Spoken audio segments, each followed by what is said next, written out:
This is the benchmark upon which all other movies are based. This is where every other film on the freaking planet would be judged upon. This explains why you're so merciful to a lot of the movies we see in theaters. Your 10 is literally a parody movie. I mean, a perfect film is a perfect film, John.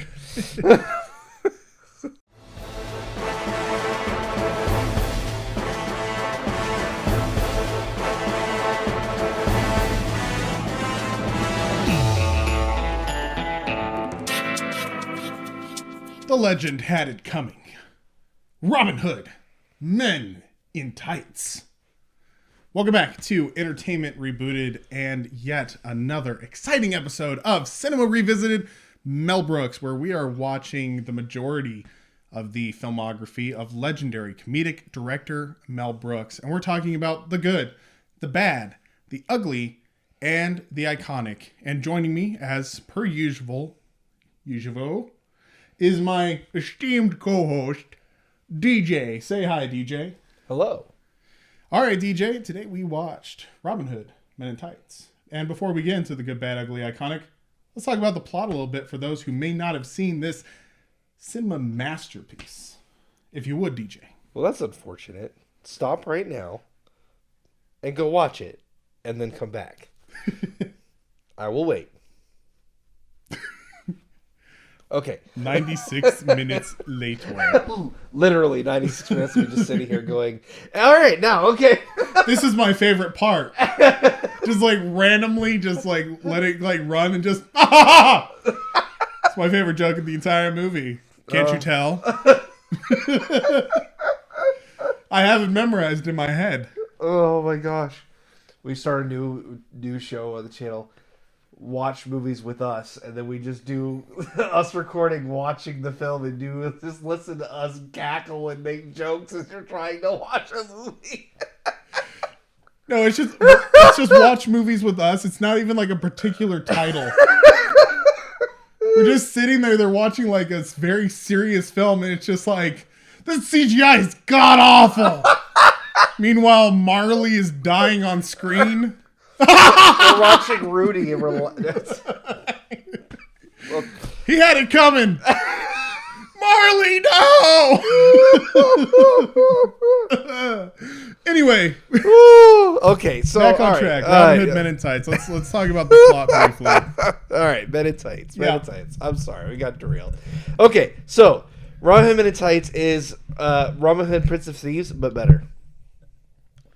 The end. I mean, so they're good.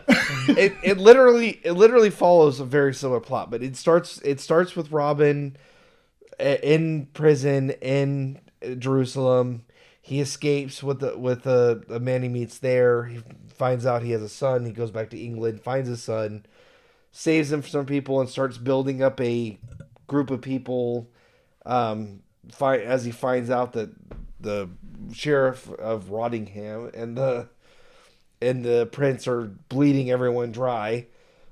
He creates a rebellion and, to great comedic fun, causes chaos in the kingdom and meets Maid Marian and fights, develops the married men and goes and fights John and mostly in the sheriff in like a battle of kind of like wits, but also kind of like a match of like wills. They mess with each other throughout the film, and then there's an archery contest that eventually kind of causes the final act to happen. Yes, the pacing is breakneck in this film. It's actually kind of the opposite of what we're used to from a Mel Brooks film. It moves fast, and a lot of things happen in a very short amount of time. And it ends on a really fun note, like with of course, Robin Hood victorious and the King Richard coming home. It's very much a typical Robin Hood film. It follows Prince of Thieves very closely. In order to truly appreciate this film, you kind of have to see this. Which is funny because I actually saw this before I ever watched Prince of Thieves. I actually saw this and then Princess of Thieves and then Prince of Thieves.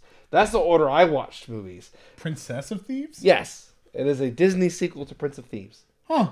And it has Kevin Costner in it. I'm pretty sure it did. I'm pretty sure he was in it. Oh. Anyway, yes, it's Robin Hood's daughter. Anyway, so I saw them out of order, so like, the parody doesn't work as well. But it also parodies other Robin Hood films and other film styles, as well as things like Godfather and some other things that it parodies. There's some really fun references in this film. Yeah. And of course, like every Mel Brooks film, there's lots of anachronisms. A large amount. I think this one is probably the most out of all of them. Well, I mean, Spaceballs was a future film, so anachronisms was a little less potent, but Blazing Saddles had a few. This got pretty close. This was more than that even, but similar vein. A good blast of a film. Yeah, absolutely. Very fun film. If you haven't seen it, you really should go watch it. If you have seen it, then you already know. Anyway, we like talking about good, bad, ugly, iconic. What's good about Robin Hood Men in Tights? Not the iconic part, but the good part. The pacing. So, I talked about this before we watched it, but one of the things that actually Mel Brooks films kind of struggle with a little bit, and I don't know if it's maybe a time thing, but I've watched older films and I don't feel this way about a lot of them. It takes a while for them to get to the point. Mm-hmm. I mean, we even watched 1930s Dracula, which is a very early film, and it's like a play, but from the very beginning, there's a tone set, there's things happening, and you have an idea of who the character is and who you're supposed to follow. Yeah. A lot of the Mel Brooks films take a little long to introduce the main character, to get to the point. Blazing Saddles, which is one of my favorites of these films, takes a good 30 minutes to establish the main character. That's true. You're not even sure who it is. By the time the main character actually becomes the main character, you don't realize he's the main character. He's just a side character in his own film until he's not. And I almost feel like that's on purpose, but Young Frankenstein almost fell into this trap. That is true. Young Frankenstein, you have you have like a 2-minute shot where they're getting the key or whatever from the body. And then we do get introduced to Victor Frankenstein pretty early on, but it isn't a Frankenstein parody because it is him just explaining cadavers and introducing his character. It's very slow, it meanders, and then it gets really fun when he gets to Transylvania. There's a lot of that in Mel Brooks' films, and it's never been an ugly. In some of the films it wasn't even my bad. I think it was your ugly in Blazing Saddles was the fact that he took forever. It might have been, yeah. It was definitely the bad. I remember you talking about. But that's the problem, is that it's so prevalent in a lot of the films. History of the World Part 1 does a little bit of it, but they all falter from that. Spaceballs was the first one that felt like it went somewhere quick. This film finally gets it exactly right. And I'm not talking about a slow roll. I'm talking about just not even knowing who, where this is going or what's the point of the film for a good chunk of it. Which I think is a thing a lot of parodies over the years have struggled from. They expect you to know the source material, so you're comparing as you go. But Robin Hood Men in Tights drops Robin Hood into the story really fast. There's a slow credits roll, and there's a little bit of a ditty in the beginning that sets the tone, and then Robin Hood's in the mood. And you know who the main character is and who you're supposed to follow very quickly. It got it right, and I wanted to blast that because that was the part of the other films that struggled a bit with me. Yeah. Yeah, pacing is very good in this one, and it gets to the point very quickly. Mm-hmm. I think he's actually the first character that we get introduced to after the opening rap. Yeah. He's the first character that we actually run into because it is his story. I agree with that. The pacing's really good. For me, I would say that the good is actually all the action pieces. It's something where, despite this film being very clearly a parody, all of the sword fighting is very well done. Yes. It's very well choreographed. Great choreography. Even the archery, the punching, the hitting people, the physical comedy, even hitting each other with sticks and stuff like that. It's all done very, very well. It's all very much on point. And even when we get kind of a break where, Robin Hood is taking beer from The Servant. Yeah. And he's behind his back, kind of like just swishing around and fighting. It's still just perfectly fluid and perfectly choreographed that it actually feels kind of believable that he's able to do this. Yes. So I would just say that like all of those set pieces are really great, from the battle with the sticks that he has with Little John.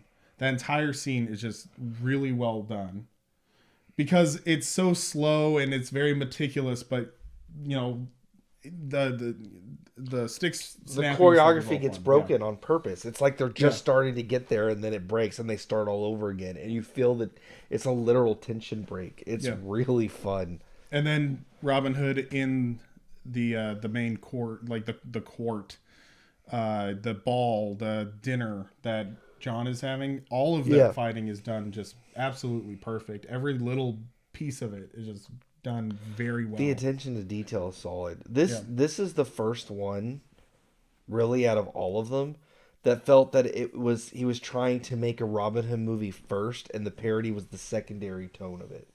A lot of the other ones feel like, we talked about this, a homage to the film while making fun of it. This doesn't feel like a homage to the Robin Hood films. This feels like he was trying to make a Robin Hood movie.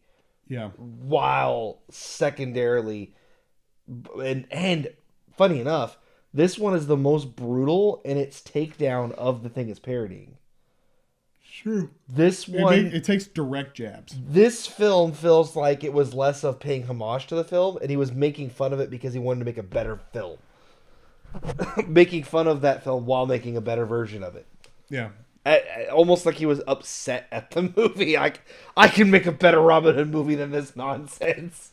Well, and it almost feels like one of those where he's making fun of the fact that the story's been told so many times that he fashions, like, all of the costuming and the set pieces are from like the 1950s Robin Hood. Yeah.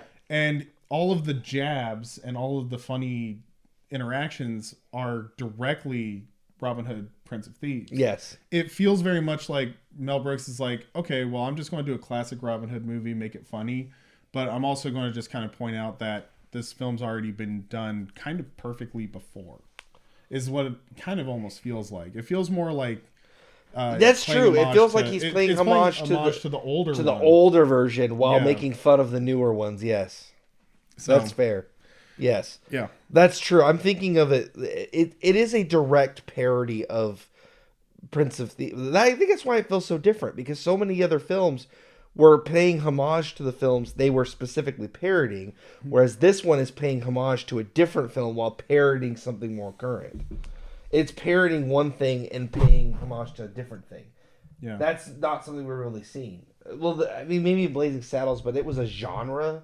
It was making fun of spaghetti westerns, but well, even Spaceballs is making fun of Star Wars, but it's making fun of sci-fi tropes in general. Yes. This one is the only one that actually has like a very specific two films in mind: the 1940s, 1950s Robin Hood and Prince of Thieves. Yeah.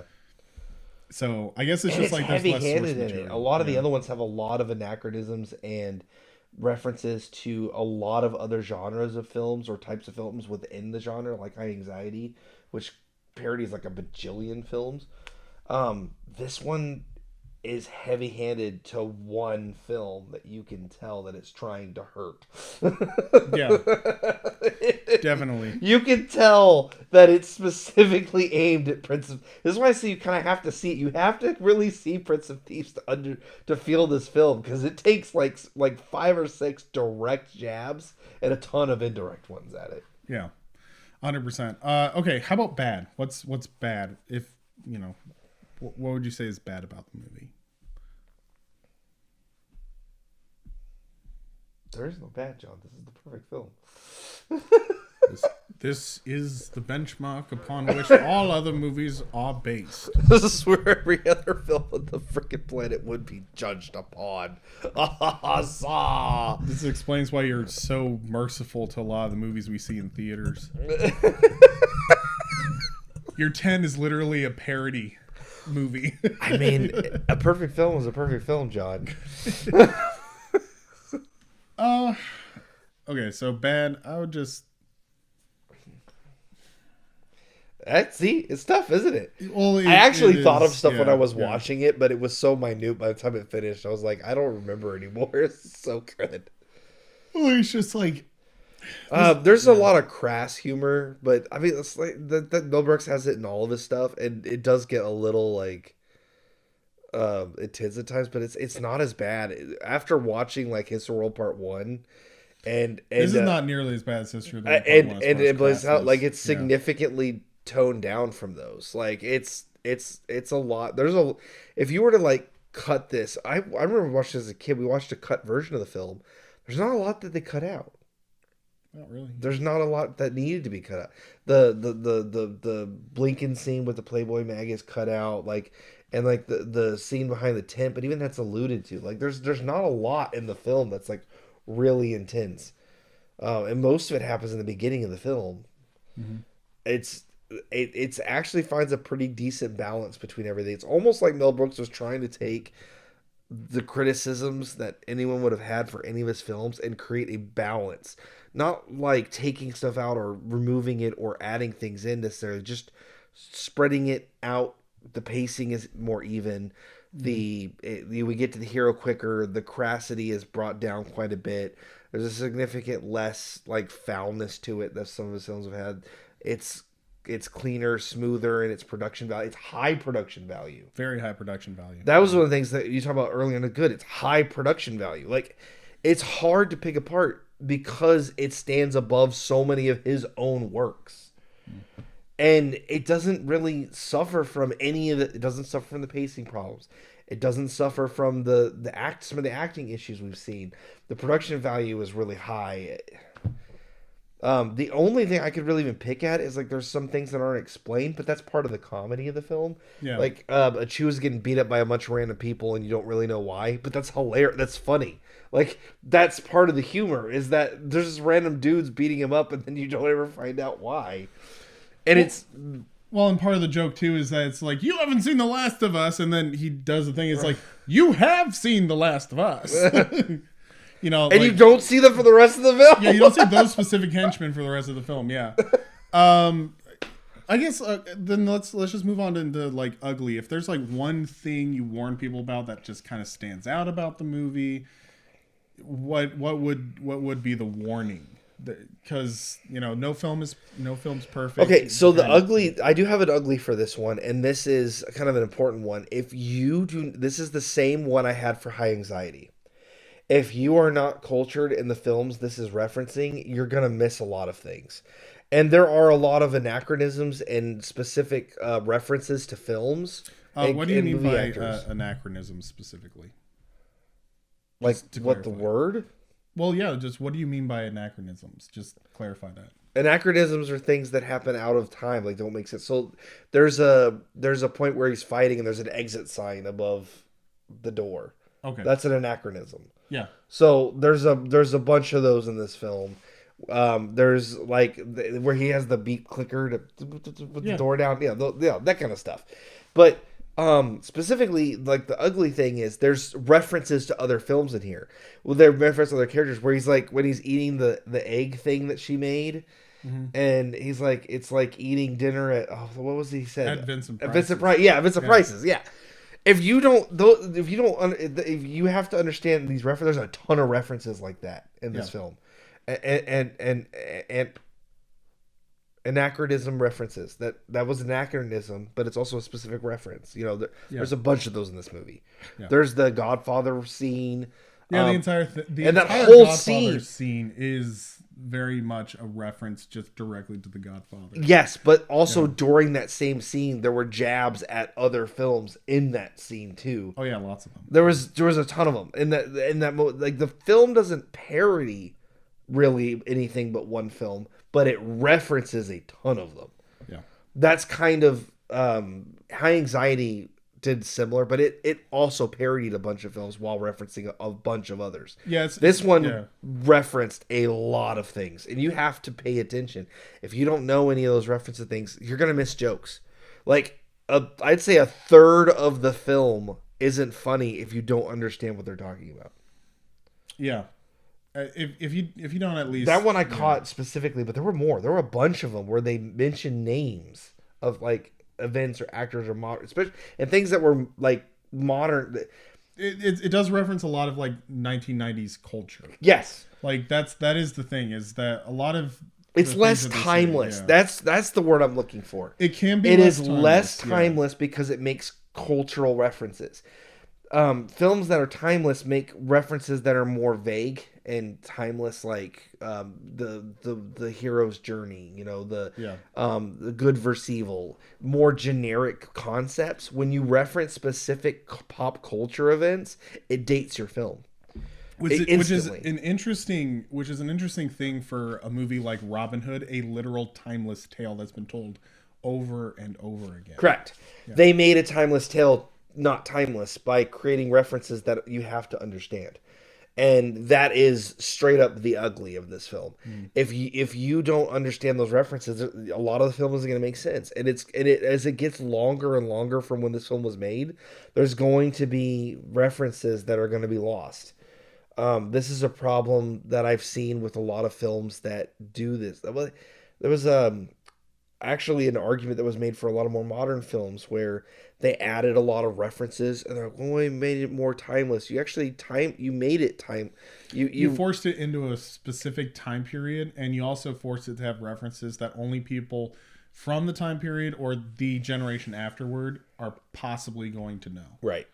It's the same reason like it's hard to make films in like the 1920s or 30s anymore. Because making film in Robin Hood, it's a timeless tale. You could play around with that. But in like the 1920s is recent enough that you may have had someone in your life live it, but still detached enough that you don't understand specific references. So if you make a film in that time period, you have to you almost have to treat it like a fantasy film. You have to give it more background information because someone watching the film now won't understand. Like, oh, why are all these people jumping out of buildings? Because you don't know the crash of 29. You know what I mean? You're missing key details. You have to show that now. And there are series and stuff I've watched that take place in those time periods where they had to show the crash of the stock market in order to show why the characters were freaking out because no one would remember that happened. Right. Or you make references to things that are very large, famous events, but because 1910s, 1920s is not really taught in schools anymore, people aren't necessarily going to know all of the different things. Yeah. Like, why is it that buildings have fire exits? Yeah. Somebody in the 1920s would probably reference the event why when was it a textile factory or a paper factory burned down? Chicago. Killed everybody inside? All of Chicago burned down. Well, the Chicago fire, but the reason the Chicago fire was a strong reason why a lot of things exist. Those are references. Like, people probably heard of that, but how much do you know about it? This is the problem with a film like this. When you start putting those references in there, you now have to know that. You almost have to do homework to appreciate the film to its fullest.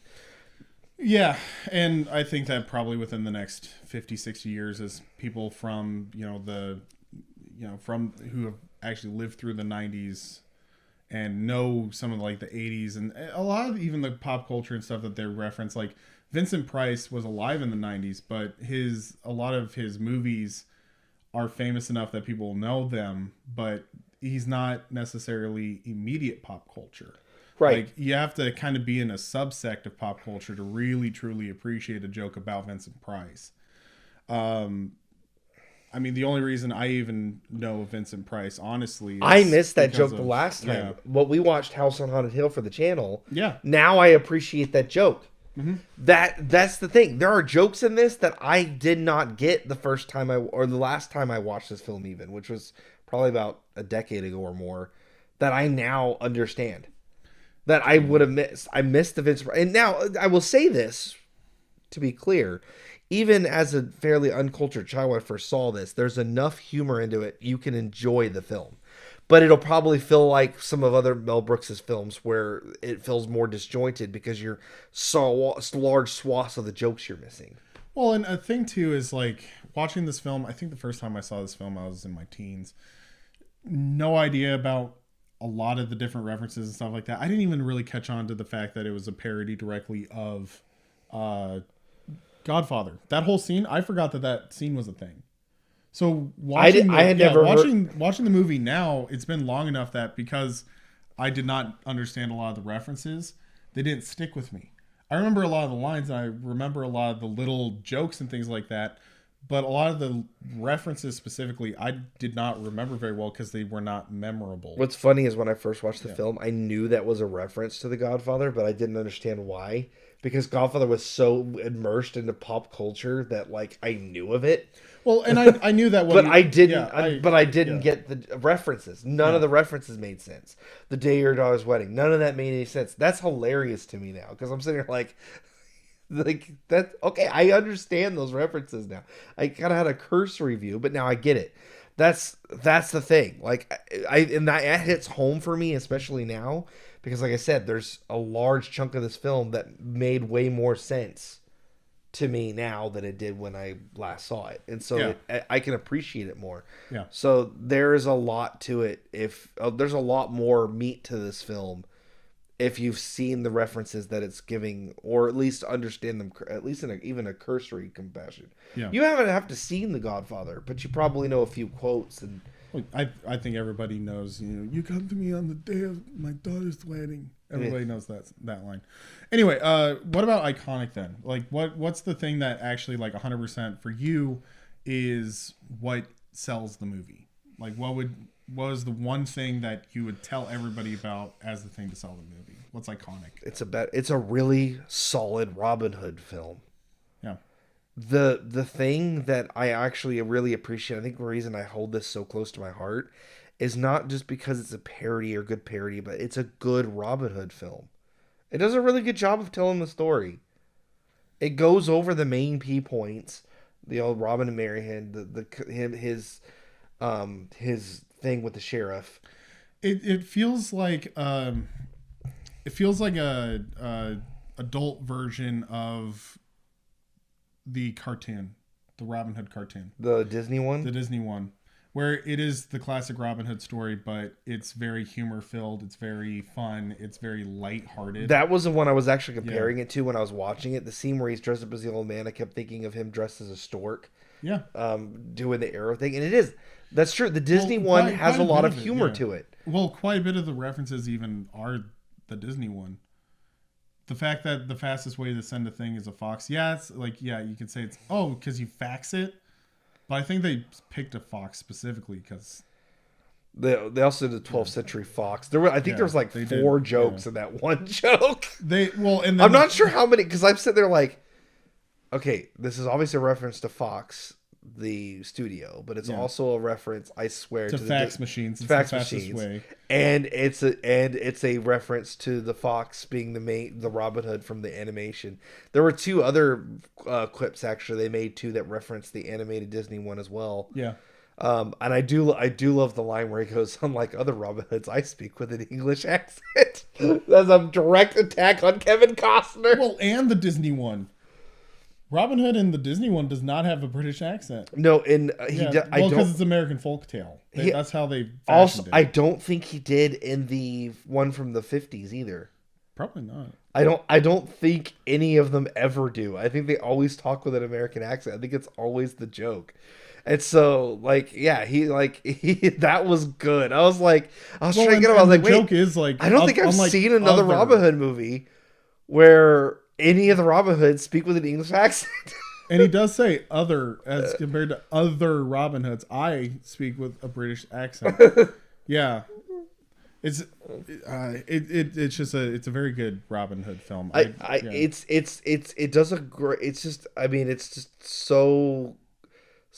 such a good Robin Hood film, and the parody just kind of lifts it up a little bit, gives it some fun. It's lighthearted. It does remind me a lot. I saw the Disney one first. Yeah. The first Robin Hood film I ever saw was the Disney one. I think that's the case. The second one that I saw was this one. Mm-hmm. At least that I remember.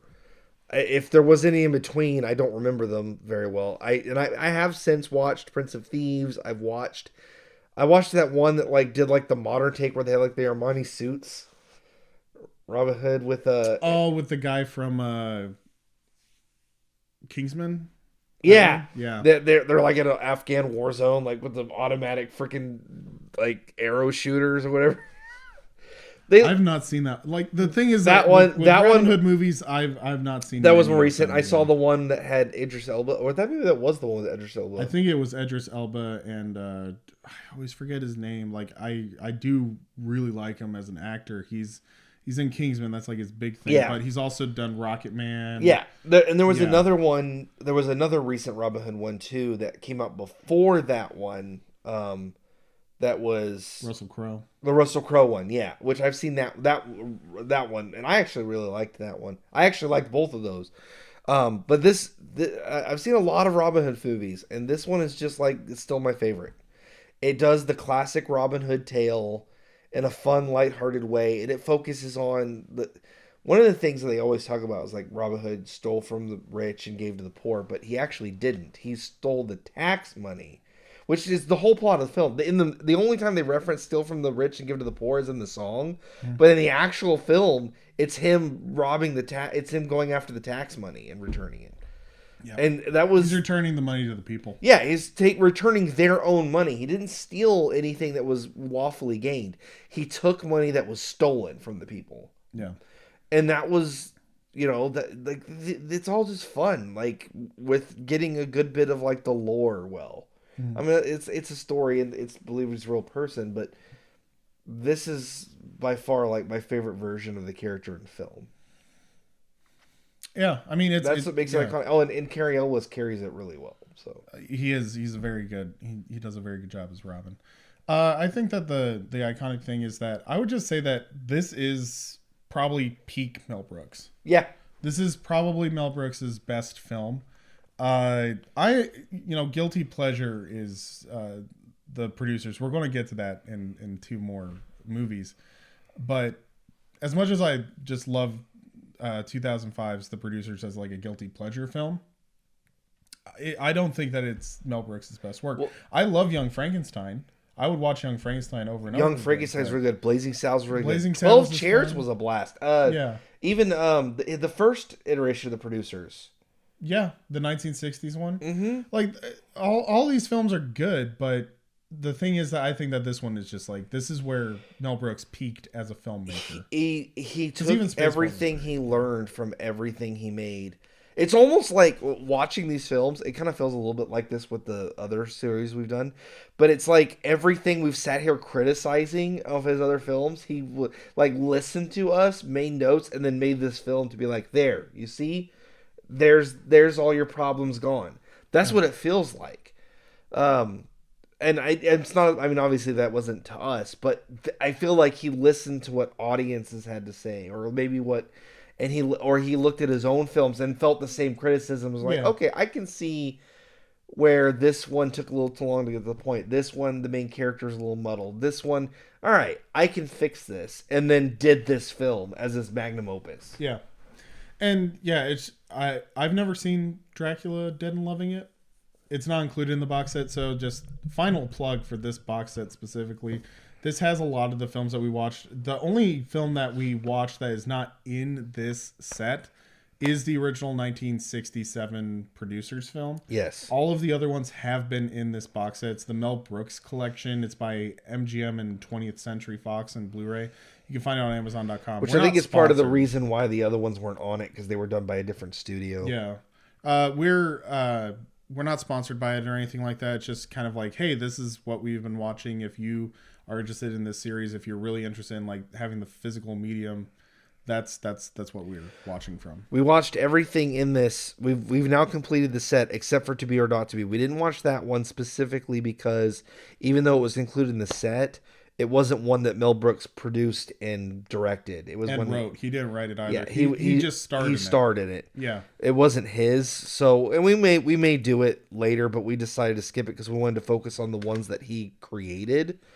And that's also why we did Producers first. Yeah, the only film that so far has been one that he wrote, produced, directed was Life Stinks, and the main reason we didn't do Life Stinks is one, neither one of us has really heard of it, but the other thing is that it's really almost impossible to track down a physical copy of it. We couldn't find it. Yeah, I could find it, but it was like $80 for a physical copy, and the internet down here kind of sucks, so I didn't really want to stream it, and we figured that most people haven't seen it anyway if you can't really get a hold of the disc. Yeah, that was a tough one. I would love to go back and do that, maybe To Be or Not to Be, but for the sake of like keeping it to a theme, we wanted to stick with the ones that we could easily get a hold of. Maybe we cheated a little bit, but we're still planning to do Dead and Loving It and the Producers. Dead and Loving It, well, because it's easier to track down, and I have a copy of the Producers. That one's hard to track down, but that's mainly. I actually have a copy of it as well. Yeah. Also, and at some point we probably will go back and do To Be or Not to Be, but we'll see. That may be a thing. If you guys are interested in that, let us know in the comments below. We're more than open to watching that film. We're open to watching almost any film you guys recommend if you guys want to see us talk about the good, the bad, the ugly, and the iconic of them. So leave that in the comments below. Otherwise, if you like this video, be sure to leave a like. We appreciate your guys' feedback. Getting likes and stuff is just, it's a bit of an encouragement. You know, we do this as a hobby, but it's always nice to know that you guys actually enjoy what we're doing. Otherwise, if you haven't and you do enjoy this stuff, be sure to subscribe, share us with your friends. If you appreciate these videos and our kind of sense of humor and banter, your friends probably would as well. Otherwise, do you have any? Well, okay. Well, we usually talk about what would we do to modernize it. The issue with this one is that I think that... Well, this one came out in the 90s. This is about... Yeah. I mean, this came out in 93. So it's a 30-year-old film. It's a 32-year-old film. Yeah, yeah, it is 32. Wow. Actually, I think it came out in 92. 93. Is it 93? That's what it says in the thing. It could be wrong, but it says 93 on 93. The DVD thing. Okay. But yeah, it came out in 93. Oh, because Prince of Thieves was 92. I saw it in the 90s. For the first time, it was on TV version of the film a few years after it came out. So I saw it. I saw it when it was basically new. We're getting the time frame where there's movies I saw in theaters in my lifetime. Like I saw Jurassic Park in theaters. This is getting close to that. My parents didn't take me to see it in theaters because I was too young for a movie like this at the time. But for the TV version, it worked out pretty well. I can't really think of a modern take of it because we're just barely getting a modern audience. We're getting into like antique take of stuff, but if I were to try it for sure, the thing that I would do is similar to the other ones that we've done was pick all the other films that we watched the Mel Brooks series, like we've talked about, have done generally a theme, like a genre as well as a specific film. Young Frankenstein does horror, specifically focusing on Frankenstein. Blazing Saddles is spaghetti westerns as a genre. High Anxiety is thrillers and films in this vein of Psycho and other slasher films, like high thriller films. And it's specific about a director. Yeah. Yeah. Those all have themes. This one literally picked one film and just went hard on it. And a lot of even like modern parodies, like ones I really enjoy, like Hot Shots, is a genre parody. It picks several movies within a specific type of genre and picks at them. Mm-hmm. Even the scary movies and like those movies that they did, like Epic Movie and Hero Movie and all that, were genres and more varied. It would be really tough to pick like one film and shred it like this film does, while also just making kind of a fun, unique take on it. But that's what I would do. That's what you would have to do. You'd have to pick a film that's like iconic, because Prince of Thieves is iconic. It's like the modern Robin Hood. Yeah. It reestablished Robin Hood as a film genre. I think it was the first Robin Hood movie. It had been the first Robin Hood movie in a while. In like 30 years. I know it was the first one made in that time, but it was the first one to like theatrically do something. Mm-hmm. And it brought him back. And but it doesn't have Prince John in it at all. It only has the sheriff in it. That was a complaint that a lot of people had, because Prince John is part of the legend. Well, he's the main antagonist, really. The sheriff of Nottingham is the one that's enforcing. He's a henchman. Yeah, he's a Whereas in The Prince of Thieves, he was the main villain. John doesn't even show up in the film at all. It's a more local story. Mm-hmm. a lot of people watched it, was like, it didn't feel epic. It felt Yeah. very small. Yeah. For a Robin Hood film, and I think that's what you need to do for this. But I can't think of a film, honestly, off the top of my head, that I could, like, a singular film. I can think of maybe like some like whole series, but they're good. So, Well, I don't know what you would do. okay, so Unless I you have some want to, ideas. unless you want to be insane and tackle something like Harry Potter. I have some ideas. So I think that in order to get kind of the spirit of Robin Hood, you kind of have to get one of those stories that are timeless, like a classic tale that's been told many times, has had some modern takes, has had some modern resurgence. There are a lot of those. There are quite a few of those. I think that there's a few. King Arthur would be one.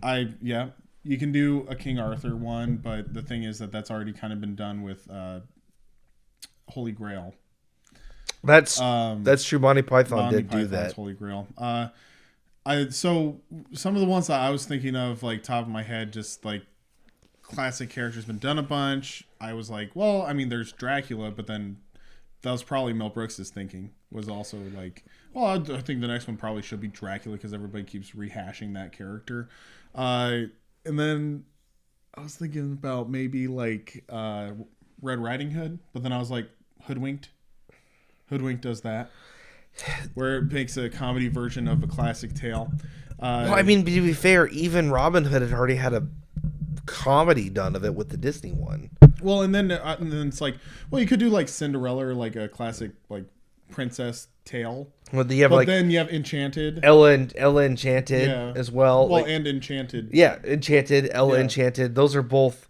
Ella Enchanted is literally Cinderella, but with like a weird twist, and then Enchanted is a whole twisted of the fairy tale genre and period. Actually, one thing that you could really do is you probably could just do a comedic version of The Count of Monte Cristo. Oh. We are about to have another modern take on The Count of Monte Cristo. Either it's already come out in the last year or it's coming out this year. Monte Cristo would be a tough one to do a comedy of. Well, you'd think that it's kind of the same way with Robin Hood, though. That's fair. I honestly, the thing I think of is like genre changing, like Muppets.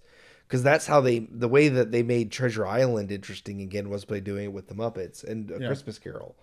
You know, they did it with a different character group, an entirely different style of filming.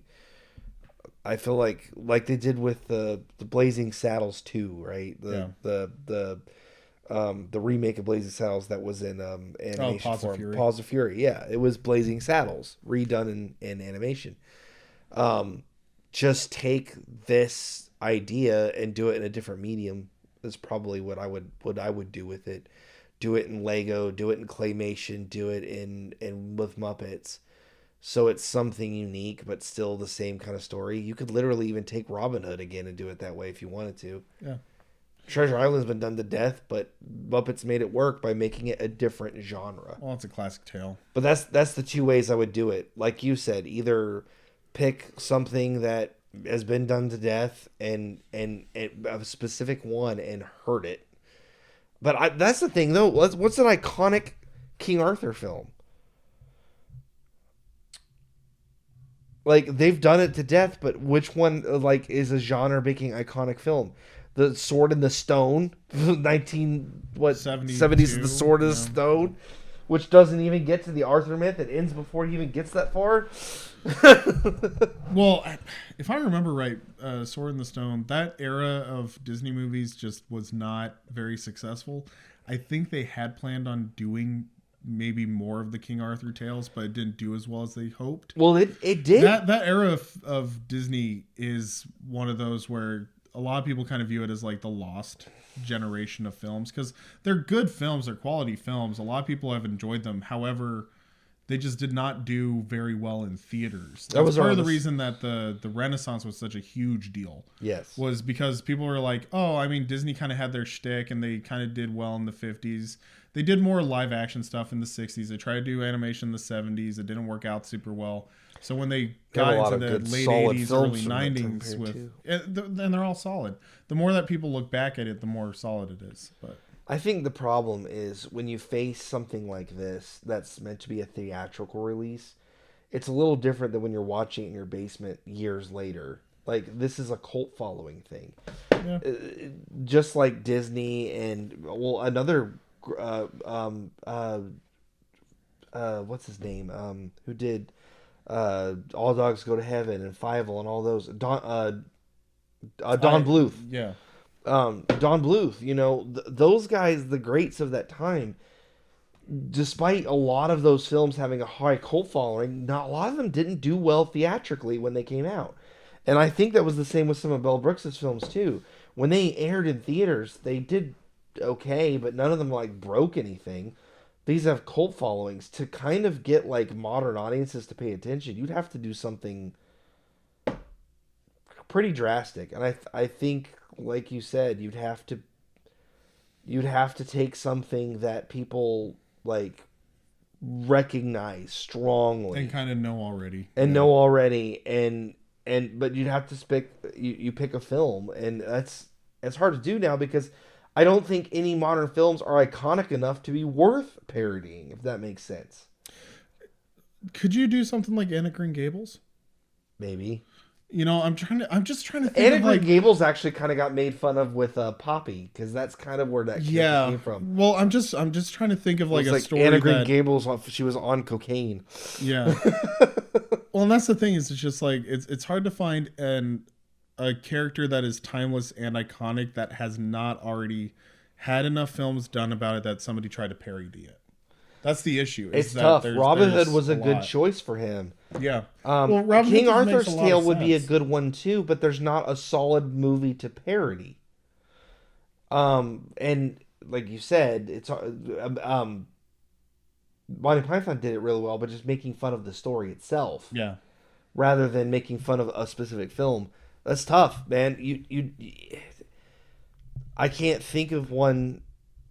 I honestly just cannot think of maybe like Willy Wonka, but even that one has like kind of a parody to it. Wizard of Oz. Well, and the other thing is that like a lot of those tales are already kind of humorous to begin with. Wizard of Oz, you could. The problem is that Wizard of Oz has also been redone with things like Wicked and. Well, but the other thing too is that the Wizard of Oz everybody knows, the iconic version of Wizard of Oz, is nothing like the book, really. That's very true. Yeah, like the book is trippy compared to the movie. It follows the basic plot, but the shoes are silver instead of red. It's made clear in the book, in the first one even, that the Scarecrow is a prince. Well, but also, you have the whole thing where it's just like they're running into these different groups of people, and half of them become like kings and representatives of different little groups. I think things like that. And we're getting a little off here, I know, but part of the reason that we're talking about this so much is because it's hard to replicate. You got Wicked is a great example of this. Wicked doesn't feel like a Wizard of Oz film, because it takes most of its cues from Wicked the book, the musical. Takes it from the Wicked the book, which is a twist of the book, not the film. The book Wicked is based on the book version of The Wizard of Oz. And the play is based off the movie. And the play is... Well, no. The play is heavily influenced by the movie. The play is heavily influenced by the book. There are references to the movie. Like, they use the ruby slippers instead of the silver ones. Yeah. But that's mostly to keep continuity in check. But the play is a little bit more like the movie, but it takes a large cues from the book. The Scarecrow being a prince, the Tin Man being a musketeer, those are from the books in the series. They took lore from further on and put it into their thing. Yeah, because in the book, actually, they get into more of like the fact that the Tin Man was an actual person. He became cursed. Yes. And turned into a tin person. They go into the backstory of all the characters and all that stuff. In order for something like this to be done in modern day, you'd have to be like the ultimate film nerd and be like the guy who wrote Wicked was, and like know your lore of like a very specific subject so intimately that you can parry it with like skill. And to do what he did with Robin Hood in a modern time would just be difficult on two counts. You have to find a film worthy of that title to parody in the first place. Yeah. And then two, you'd have to be able to do it to the level of skill that this was done. Yeah. This is a fan of the Robin Hood character making this movie. clearly. Yeah. I feel like he was personally upset by Prince of Thieves. He watched that movie and stormed out of the theater and said, "I will make a better version of this film." But think about how quickly he turned around. Think about how quickly this movie got turned around. Like 1993, because Prince of Thieves was 92, right? I thought it was 80 something. It was in the 90s for sure. I think it won it was up for Best Picture in 92. We actually need to look this up because this is important. Because I think he turned it around in a year. Like, think about it. He went through the entire pre-production, the script 91. writing. Okay, so 2 years. He turned this thing around. So he watched Prince of Thieves, and in 2 years he made a better film. He's this was like a personal vendetta. I will make something. This was awful. I will do better. Yeah, that's what this movie feels like to me, like really strongly. And I don't feel like I could really do anything justice to like this, but I'd have to give it some real thought to think of something that I like saw in theaters and felt that passionate like about. Oh man, this was awful. Aragon. Birds of Prey. I hated that movie. Aragon was mine. I watched that like, movie and was like really confused, and then I did watch it before reading the book. But after I read the book, I'm like, now I understand why everybody hated this movie, because it's nothing like the book. Which is fine if it was also a decent film. Well, but this specifically though, like literally, this was like the worst movie theater going experience I ever had. I went to Birds of Prey with 2 friends of mine. I'm a huge DC nerd. I'm very into DC comics specifically. I'm a huge nerd about it. And so my friends took me to see Birds of Prey, and there were 2 of them. And literally, it was one of those movies that I wanted to walk out of. And they literally thought it was so hilarious how pissed I was getting at the betrayal of Cassandra Cain, because she's like one of my favorite comic book characters ever. They held me down. And I had to watch the entire freaking movie. Oh, that's awful. So I can personally, I don't feel like I don't know that he like hated it. He just feels like he thought he could do better. Because I like Prince of Thieves, but I understand its problems. Yeah, the movie just fails to bring in the magic of what Robin Hood entails. It's a very, I don't know how to even describe it. It's like it's an okay film, but like as a Robin Hood movie, it feels like it falls short in every possible way. Kevin Costner doesn't feel like a convincing Robin Hood. The betrayal of Will Scarlet doesn't feel like it's earned. The Little John doesn't get to do enough in the film to matter. The merry men don't get a lot of actual like screen time in the film. Beef between Robin Hood and the sheriff. Even the sheriff is underutilized. Yes, I mean you have amazing casting, and the thing is like you had Snape as freaking the sheriff. Well, and the thing too is it's like Robin Hood was like Prince of Thieves. I've only seen it twice, but both times I've seen it, it just is one of those things where it's like it is a beautiful, gorgeous, amazingly put together mess. That's the only thing. Amazingly put together, mediocre film is how I say it. Like the production value is high, and you can tell, but nothing happens on screen that's enjoyable. Yeah, it's the Princess of Thieves sequel is a better movie than that one, and I will stick by that. Anyway, we've gone on like a huge long tangent. I know it feels a little off, but it was the last of this set. I felt like this is my favorite one. I just really wanted to give it some due, and I just wanted to make it clear how hard it would be to like remake this. I'd have to sit and think for a long time. Well, and the fact that we've had to like sit and actually try to like, we literally like we didn't have a bad we just watched it. I have nothing bad to say about it. Well, and the thing too is that the hard thing about these kind of videos is that we literally watch the film, turn on the computer, record live. We don't like rehearse all this stuff. It's probably very obviously apparent. But the thing is that we're literally sitting here trying to brainstorm, and in order to try to properly give this film its due and to try to properly brainstorm like a modern take of this, we have to trudge through like half of our film knowledge and half of our story knowledge to even try to make a possible comparison. Yeah.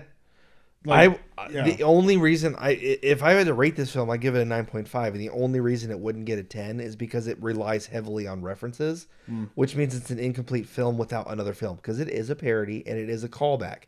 Without other films present or references, it doesn't hold its full weight. But that's still, it would, if it wasn't for that, if this wasn't directly a parody of another film, it would have a 10. Yeah, personally, I think this feels like an 8.5 or a 9, but that's just because it feels kind of weird giving like a parody a 10. Granted, I have a hard time giving any film a 10, but this is one of those movies that I for sure would. The way share with I my see family. it is a 10 doesn't have to be a perfect film. It Yeah. just my philosophy is a 10 is a film. If you have to nitpick to make it not work, it's a 10. If you have to be petty, if pettiness is a requirement to bring its score down, it's a 10. And no film to me is ever gonna be perfect. I can nitpick anything to death if I wanted to be like a jerk about it. Well, and the thing too is that it's partly like enjoyment and things like that. It's just a 10 for me is one of those films that no matter how I come across it and how I watch it, I would sit down and watch through the entire thing. Or it's one of those movies that I continuously go back to. Like Indiana Jones. Exactly. Raiders of the Lost Ark. Raiders of the Lost Ark. That's a 10 out of 10 for me. Last Crusade. 10 out of 10. Empire Strikes Back. Empire. 10 out of 10. Star Wars. Even like Black Hawk Down for me. Oddly enough, Black Hawk Down just has like a very special place in my heart. Like, and I just, anytime that if I see it on, if it shows up in a movie theater, if I'm just having a really crummy day, I can put on Black Hawk Down, and it just, like I said, it's just one of those films that has a very special place in my heart. And it's the same thing with like Scream. Scream isn't a 10 out of 10 movie, but it is one of those movies that for me personally, it is one of my personal favorite movies. Scooby-Doo Zombie Island, that's a 10 out of 10 for me. I've always loved that movie. Even like from when I was a kid on. I think it's probably the difference just too, like you judge your movies strongly on entertainment value, which is perfectly fair. Yeah. I balance entertainment with technicality and all other stuff as well. So there's a film. And I do factor that stuff in. Yeah, but I will factor it fairly evenly. So even films I like don't find as entertaining will still get a higher score for me but that's like the film nerd in me because I enjoy the cinema. My greatest example of this is the live action The Lion King. That movie has like a 9.5 for me. It's not as entertaining as other movies because realistic animals don't emote well, so it feels awkward. But it technically is beautiful. Yeah. And the technical masterpiece that it is, the technology of it shoots it way up for me. So that's the way I'm going to see films. Mel Brooks is, though, especially this one, the reason this one gets such a high score for me is because it threads the needle on all the things. It's technical, it looks good, it's entertaining, it's funny, and man, does it do a really good job of making fun of what it's making fun of. Yeah. And I feel like it's a magnum opus. I've not seen 2005 Producers or Dracula Unloving It. You're in for a treat. So this is the last of the Mel Brooks films I had seen previous. Yeah, the only one that I haven't seen now is Dead and Loving It. That's the only one. That's the next one. So it'll be fun to watch ones that I haven't seen before because I'd seen both this and Spaceballs. History World Part 1 I was very familiar with. Yeah. And Blazing Saddles I've heard most of the references from, even though I hadn't seen it. Those ones kind of lost a little bit of their hit for me. This series has been kind of difficult for me because I've actually seen the majority of these films. I think that's part of the reason that I've been having a hard time with this series. Universal Monsters, I'd seen the first 3-4 of them. But not the rest. of them. So every single one of them was new, and it was easy for me to talk about and kind of nerd out about because it is like fresh eyes. The Mel Brooks ones I'm having a hard time with. This one I'm having a hard time with, like Men in Tights, because I have seen this movie like 6-7 times in my life. You know? I've seen this one several times too. I'm looking forward to the next one, and I do have talking points on The Producers, because The Producers is a guilty pleasure. It's kind of like Van Helsing. It's an awful movie, but I have fun anytime I watch it. I same. It's fun to make fun of too. Yeah. All right, that's it for me. I'm done. It's about time. Anyway, guys, thanks so much for watching. I don't know if we're going to keep all of the stuff that we talked about in, so it might be heavily edited. If it looks weird, then that's why is we went on like huge, massive tangents. I might cut a little bit of the rant out, guys. Sorry. But anyway, if you guys appreciate this stuff, if we did cut out the rant and you actually do want it, let us know in the comments. Otherwise, Mel Brooks is coming to a close. We have a couple of ideas that we're playing with. Right now, the prevailing two are either we're going to follow a director and do Alfred Hitchcock, or we're going to do a series and we're going to do Fast and Furious, are the two main ones. The other one is that we're going to do Hammer Horror when we're done with Universal Monster movies, but this series will wrap up quicker. If those series don't necessarily interest you and you have one specifically that you would like us to follow, drop it in the comments. We'll definitely take it into consideration. We want to give you guys content that not only we enjoy and we have fun doing, but you enjoy too. Great. Otherwise, leave us a like, share us with your friends, subscribe if you haven't already. We'll see you guys in the next video. Thanks for watching.